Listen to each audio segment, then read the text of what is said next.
Hey, Scrappy people. Tracy Reed here today, coming at you with a fun layout for Mix It Up Monday over on the TRD blog. Today we are mixing up the Sun-Kissed collection with the brand new Flower Child collection.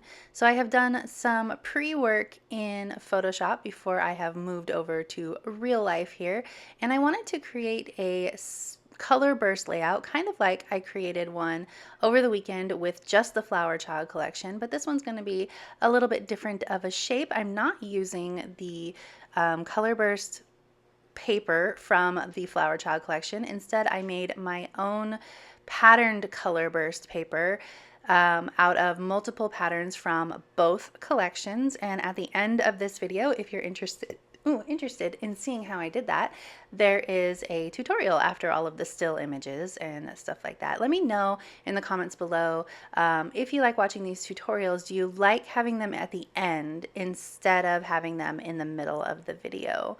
So I am cutting apart these patterned strips, and I am roughing up all of the edges to make them fun and interesting. They are not quite as roughed up as the last layout I did, but I did want to add some texture just like that layout. I'm kind of just doing a variation on that original, or not original, but that layout, because I just had those patterned color burst sort of stripes still stuck in my mind. So I am roughing up all the edges and putting them back where they go. They meet in the middle, which is where my photo is going to go. And in this video, besides this process, I wanted to talk about different ways that you can add detail to your layout, especially if you're using printables, to give it that little extra bit of pop and visual interest without adding too much extra to your page. One of those ways is to distress the edges of your papers, your labels. You can do that like I'm doing it with this distressing tool. You can do it with ink. You can just fold the edges up. You can create tears. There's lots of different ways to do it, but adding just that little bit of texture to your page can really level up the design. So I am going to actually add another layer of texture here, and that is some stitching. So I am going to hand stitch, yes, hand stitch each and every single one of these strips with coordinating embroidery floss.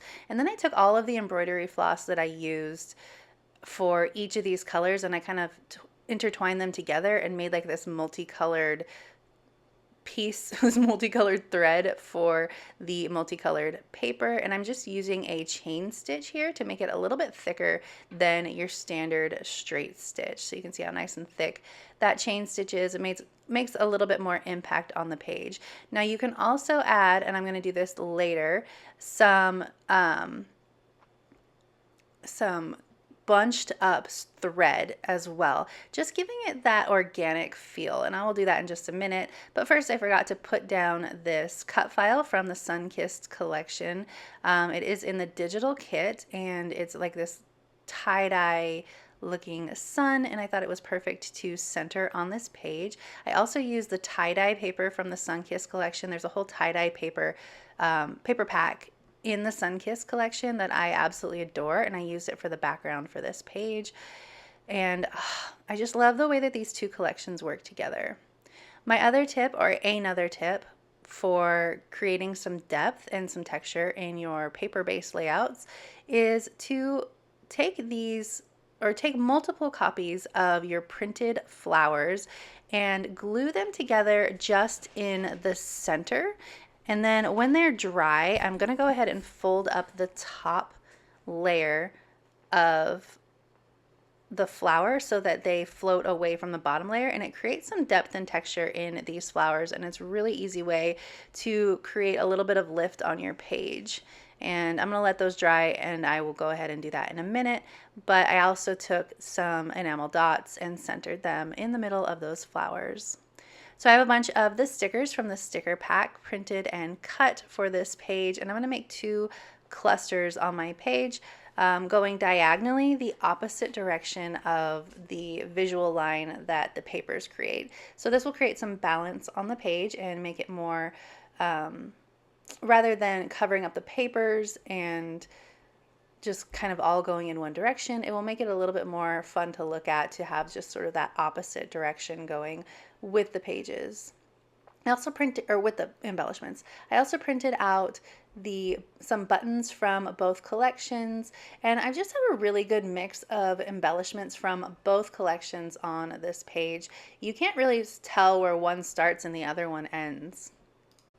So now that I have everything sort of laid out, I'm going to start putting everything down. I'm using liquid glue for the more wonky shaped pieces, but I'm going to pop up my title on foam tape, which is another great tip for creating depth and detail in your layouts, because what it does is it creates some fun shadows, gives the illusion of that title not being just paper. You know, you get that sort of lifted off the page effect, and even though it is still just paper, you get a little bit more depth by just adding a little bit more, or a little bit more height to a few of your embellishments, not all of them. Added the excess multicolored embroidery floss as the bow for this tag, which I think adds some fun contrast over here. And then I'm going to start putting down all of the little embellishments over here as well. This is a photo from 2021? Yes, 2021 in Miami Beach. It's one of my favorite photos of my bestie and I, even though it is not a flattering photo, but it is us having so much fun on vacation together, and I just adore it. And it matches both of these collections really well. So I wanted to, I've never done a 12 by 12 layout with this photo, so I wanted to go ahead and do that. Just going back through my recent years and scrapbooking my favorite photos lately, just letting the wind take me where it will, and I'm having a lot of fun with that. Okay, so now I'm taking the excess string from that I have left over from embroidering, I guess, not embroidering, but adding stitching to this layout, and I am going ahead and bunching it up and sticking it underneath my embellishments. And I'm trying to color coordinate where it goes. So, you know, the green on the green, the orange on the orange. That way it kind of matches the vibe of the stitching as well that is color coordinated. So it just adds, again, that just level of detail without having to add more product to your page, more like scrapbooking product to your page. Crafters that have been crafting a long time have these things already, you know, sitting around and in their stash, and it's just always good to be reminded that you can use all of these different things, all these different textures on your pages to add some fun detail without having to add even more scrapbooking product. Okay, so now I am taking these flowers that are dry and I'm roughing up the edges and making them stick up so that they are creating that layered look on my page. And I really think that this is like the really great final touch to this layout, because it just adds so much cute little depth there, and it's just so fun. I love these little flowers. I've been doing this a lot lately, and I think that it's just a super neat way to add to your layout. So that is it for this video. Stay tuned for the tutorial at the end if you are interested. If you enjoyed this video, I'd love it if you give it a thumbs up. If you're new here, go ahead and subscribe. I would love to have you. If you don't already, you can follow me over on Instagram. I'm at Tracy M. Reed. I'd love to see you over there as well. If you are interested in the Mix It Up Monday post, it is linked in the comment section, the description box below. And I will see you next time. Thank you.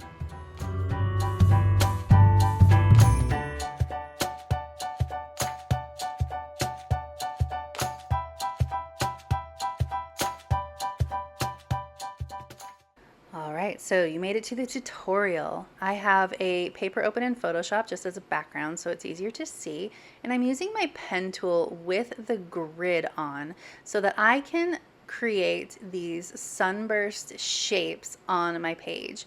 Make sure you have snapping on so that it snaps to that point every time you create a new shape.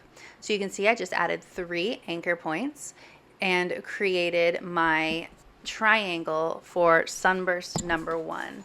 And then I am repeating the process by always starting at that center anchor point and creating a new shape just by using my pen tool and adding 3 anchor points per triangle. So now I am just going to repeat the process with every single one of these triangles that I want to create around the side of my page. And then when I get down to the bottom, I'm going to go ahead and work my way around the corner, which is going to create not a triangle. It's going to have 4 points instead of 3. And the way that I do that is I just start in the center, add an anchor point to the bottom edge, the corner, and the corner point of the last triangle. So you can go ahead and use your direct selection tool to adjust any of these points if the triangles aren't quite what you want them to be or where you want them to be, like I'm doing here.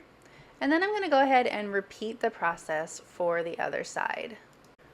Once I have all of my triangles created, I can go ahead and drag and drop all of my papers that I want to use for this page onto each of the individual triangles and use the triangles as clipping masks for these papers. So I'm going to go ahead and take this paper and I'm going to drag it and drop it on top of this triangle right here.